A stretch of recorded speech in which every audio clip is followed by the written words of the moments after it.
Welcome back to One on One, you dirty dogs, where today we're looking at three teams who are already smashing the summer transfer window, less than a week in. Nerds. So, who are these clubs? What players are they on the cusp of signing? And what makes them such good deals? Let's bloody find out, shall we? Atalanta. While Arsenal busy themselves trying to sign Ruben Neves as a Granit Xhaka replacement, one of the continent's outstanding DM prospects in 10 Koopmeiners of AZ Alkmaar has seemingly waltzed over to Bergamo unchecked. According to Tuttosport, the 23-year-old is going to sign for Gasperini's men for a mere 20 million euros. That's about half the amount that Wolves want for Neves. The relatively modest fee is all the more astounding given Koopmeiners' last three Eredivisie campaigns, where his goal contributions have gone up year on year. I mean, such as his standing at AZ, that he was made captain aged 21 after just 2 full seasons. This campaign alone, Koopmeiners contributed to an outstanding 20 league goals from a deep-lying position. Admittedly, 7 of them came from the spot. Still, accomplished set-piece taker. Also bagged 2 free kicks from just 12 attempts. This meant he was averaging 0.7 goal contributions per game. That's about the same as Ilkay Gundogan at Manchester City. Koopmeiners is also a year younger than Neves, but still has over 100 league appearances to his name, racking up 2,000 plus minutes in the last 4 campaigns alone. So, fitness clearly not an issue either. Transfer guru Nicolo Schira also tweeted that Monaco, Roma and Arsenal were interested in the young Dutch playmaker, but it's Atalanta, La Dea, who have been the most decisive.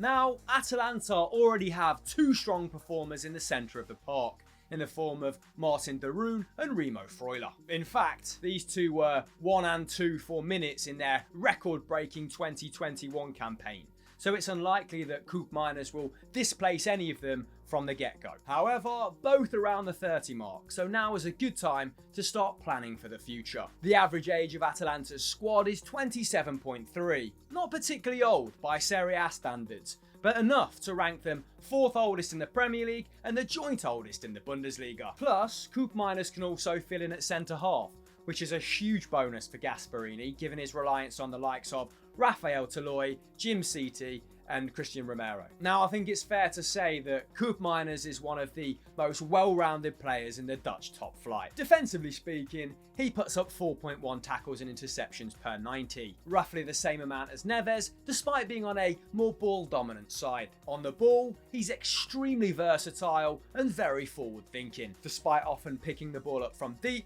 25 of his 55 passes per 90 are in the opposition half. Some of this owes to his excellent long-range passing. Like Neves, he completes 5 long balls per 90. However, I think it's fair to say that Koopmeiners is more mobile than his Portuguese counterpart, completing double the amounts of dribbles per 90. Couple this with his 1.6 shots and his 1.1 key passes, and a clear picture emerges. Not only is Koopmeiners able to dictate play from deep, he also has the match intelligence and the physicality to affect the game in the opposition's third. In fact, take a look at this heat map.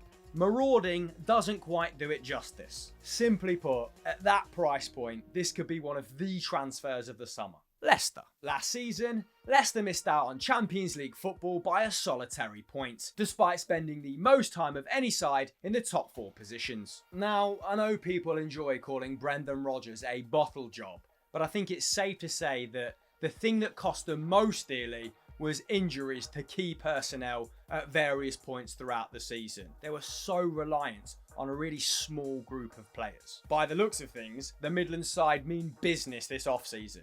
Apparently, they're close to completing a double swoop for Lille's Boubakary Soumaré and Celtic's Odsonne Edouard. Not only are they 2 excellent young players in their own right, Leicester are getting them for an absolute snip, with the reported combined fee in the region of £40 million. Unreal value when you consider that Aston Villa have just dropped that on Emi Buendia alone. That wouldn't even buy you a full Callum Hudson-Odoi. Given that we've already profiled Soumaré quite extensively on Scout Report, let's focus on 23-year-old Edouard and where the Frenchman fits into Brendan Rodgers' plans. Ask Leicester fans what the paramount issue to solve this summer is, and they'll tell you that the attack needs freshening up. Had Kelechi Iheanacho not experienced the mother of all purple patches midway through the season, it's likely that Leicester's bid for Champions League football would have fallen off much sooner. Maybe that would have made it less painful. Doesn't matter, this isn't the time. Jamie Vardy's form after Christmas was also cause for concern. The 34-year-old only scored 4 goals in all competitions after January, with 2 of them coming on the final day, both from the penalty spot. In fact, more than 50% of the Englishman's league strikes came from the 12-yard spot. JV9 also had repeated problems with that groin and is taking an increasing amount of time to rediscover his form following those sort of injuries.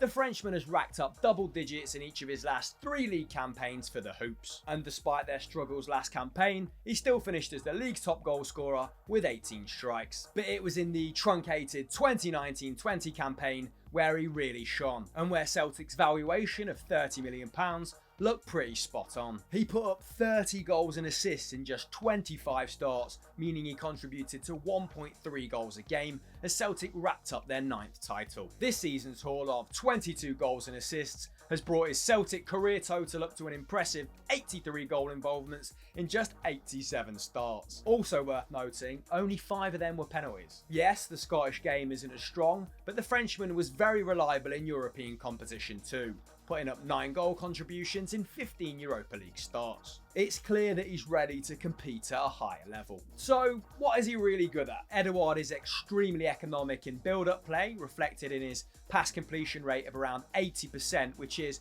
pretty sizable for a forward. He also laid on a solid 1.5 chances for his teammates per 90 last campaign, which would have ranked him second at Leicester for players who put up 1,500 minutes or more. However, what he really excels at is getting off shots in great positions. 78% of his shots last campaign came from inside the opposition's penalty area. That shook out to about 3.3 shots per 90, which would have ranked him first in the Leicester squad. The closest to that from a Leicester perspective was Jamie Vardy on 2.5. The former PSG grad is also unnervingly cool in front of goal, putting 48% of his efforts on target. That's an 11% increase on Jamie Vardy, despite the Englishman taking roughly half the amount of shots. What's less clear is where he'd play, with Brendan Rodgers changing his system several times throughout the season. But with Vardy turning 35 next January and Kelechi Iheanacho yet to demonstrate a consistent run of form over the course of a calendar year,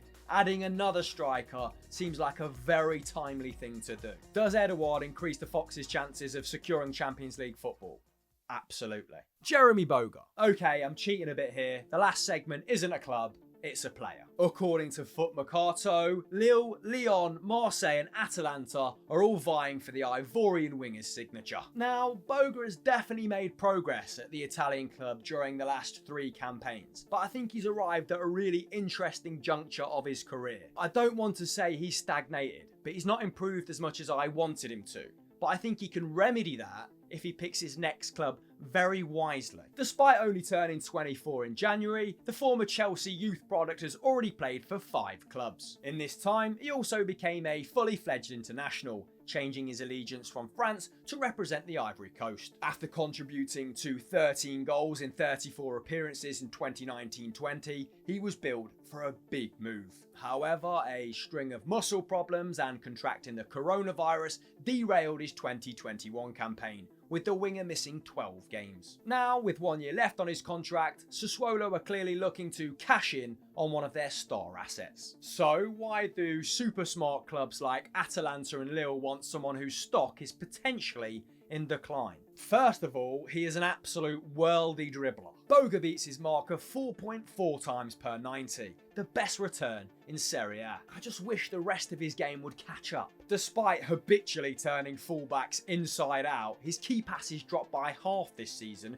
to 0.6 per 90, giving him a lowly expected assist rate of 0.06 per game. To give you context, that would rank him as the 9th most creative player in the Lille squad. Hardly an addition that's going to keep them at the summit of Ligue 1, at least on that sort of form. He was also only putting up 1.6 shots per 90, which is about the same as Atalanta's left-back Robin Gosens. This is despite waltzing into the opposition's box for fun. In fact, he was second for this metric in the Sassuolo squad, entries into the box that that is, despite only putting up 1,700 minutes. So at the minute, it wouldn't be unfair to describe him as an exceptional dribbler with limited end product. However, if a good coach can harness this ball carrying capability and pair it up with a more decisive end product, then we have a very destructive winger on our hands, ladies and gents. It wouldn't surprise me if Gasperini had him in double digits after 6 months. Let's put it that way. Plus, he's entering the final year of his contract, so will probably cost half the amount this season as he would have last summer. So I'll flip the script on this one. If Boga chooses wisely, basically everyone's a winner. But where do you guys at home think he should go? Let me know in the comments below. So that was one-on-one for this week. Just a little taste of what is potentially to come this summer. Keep your peepers peeled for all our transfer related content. We won't be forgetting about the window, despite the Euros raging on, so you lot will definitely get the best of both worlds. I need some more ideas for next week's one-on-one. Keep them coming thick and fast in the comments. Like this video, subscribe to the channel with notifications on, and you know what I'm going to do? I'm going to see you next time. Bye-bye.